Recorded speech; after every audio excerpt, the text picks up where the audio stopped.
નમસ્કાર દર્શક મિત્રો, હું દક્ષા પ્રજાપતિ MDP ગુજરાતી ન્યૂઝ ચેનલમાં આપનું સ્વાગત છે। તો નિહાળો આજના મુખ્ય સમાચાર। આજ રોજ પાલનપુર ખાતે ગુજરાત ક્રાંતિકારી પાર્ટી જિલ્લાના મંત્રી ધીરજકુમાર સોનીના અધ્યક્ષસ્થાને પાલનપુરનો મોટો પ્રશ્ન એટલે કે ટ્રાફિક સમસ્યાને દૂર કરવા એક અનેરો પ્રયાસ કરવામાં આવ્યો। પાર્ટીની ટીમ સાથે પ્રજાને સમજાવવાનો પ્રયાસ કર્યો કે રોંગ સાઈડમાં આવતા લોકોને સમજાવીને રોંગ આવતા સાધનો આવવાના કારણે ટ્રાફિક જામ ના થાય તે હેતુસર આજે ટ્રાફિક પોલીસ તથા TRB જવાનો સાથે રાખીને કામગીરી હાથ ધરી હતી। અહેવાલ દિલીપસિંહ સોલંકી। વધુ સમાચાર માટે નિહાળતા રહો MDP ગુજરાતી ન્યૂઝ ચેનલ।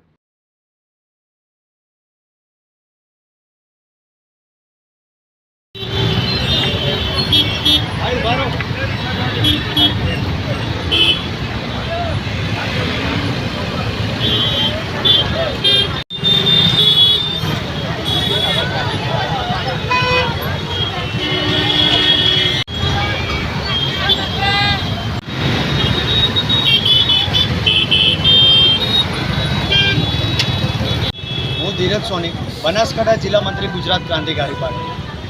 પાલનપુરની જનતાને એક સંદેશો પહોંચાડવા માગું છું મીડિયાના માધ્યમથી કે પાલનપુરનો સૌથી મોટો પેચીદો પ્રશ્ન એટલે ટ્રાફિકનો પ્રશ્ન છે। પછી ભલે દિલ્હી ગેટ હોય, સિમલા ગેટ હોય, સંજય ચોક હોય, ગઢામણ ગેટ હોય, હનુમાન ટેકરી હોય, એરોમા સર્કલ હોય। મિત્રો, પાલનપુરની અંદર અવારનવાર આપણે કેટલાય લોકોના મૃત્યુ થતાના આંકડા આપણે જોયા છે। ત્યાં સુધી આવા લોકોની બલીઓ ચડતી રહેશે। એટલું જ નહીં, પરંતુ કેટલાક ધંધાદારી અને પેઢીઓ પર જતા લોકો હોય છે જે સમયસર પહોંચી શકતા નથી, બાળકો હોય છે કે વિદ્યાર્થીઓ છે શાળા કોલેજમાં સમયસર પહોંચી શકતા નથી। તો આ લોકોના પરમાનન્ટલી સોલ્યુશન માટે શું કરી શકાય? તો એના ભાગરૂપે આજે ગુજરાત ક્રાંતિકારી પાર્ટીની અમારી ટીમે પાલનપુરની હનુમાન ટેકરીના પોઈન્ટ ઉપર ટ્રાફિક નિવારણ માટેનો આજે એક પ્રોગ્રામ કરેલો હતો, જેની અંદર અમે પાલનપુરની તમામ જાહેર જનતાને એક નમ્ર અપીલ કરીએ છીએ કે બીજું તો કંઈ આપણે નથી કરી શકતા, પણ માત્ર જો આપણે રોંગ સાઈડમાં આવવાનું બંધ કરી દઈએ અને પાલનપુરના જે રસ્તાઓ છે એ રસ્તાઓ ઉપર આપણા વધારાના વ્હીકલ્સ પાર્ક ન કરીએ, જ્યાં ત્યાં મૂકી ના દઈએ કે જેના જે રાહદારીઓ ચાલી શકે, કે લોકો પોતાના વ્હીકલ્સ ચલાવી શકે। આ બધાના ભાગરૂપે આપણે એક જ કામ કરી શકીએ કે આપણે માત્ર ટ્રાફિકના નિયમોનું પાલન કરીએ અને પાલનપુરને ટ્રાફિક મુક્ત પાલનપુર કરીએ।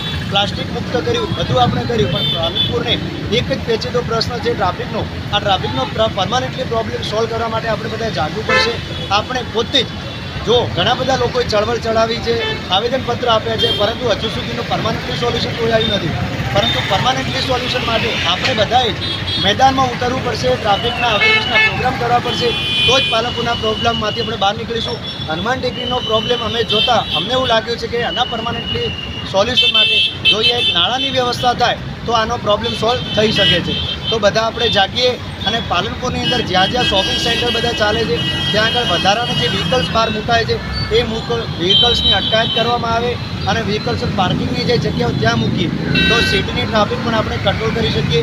જેમ આજે અમે ગુજરાત ક્રાંતિકારી પાર્ટીના મિત્રો ભેગા થઈ અને ટ્રાફિક અવેરનેસ માટે કર્યું છે, એમ તમામ લોકો જાગે, પાલનપુરની જનતા જાગે, તમામ લોકો ભેગા થાય તો 10% પણ જો ટ્રાફિકનો પ્રોબ્લેમ સોલ્વ થાય તો બધા લોકો ભેગા થઈ તો 100% આપણે પાલનપુરની ટ્રાફિકનું સોલ્યુશન લાવી શકીશું। એક કદમ ક્રાંતિ કી ઓર। જય માતાજી, જય હિન્દ, જય ભારત।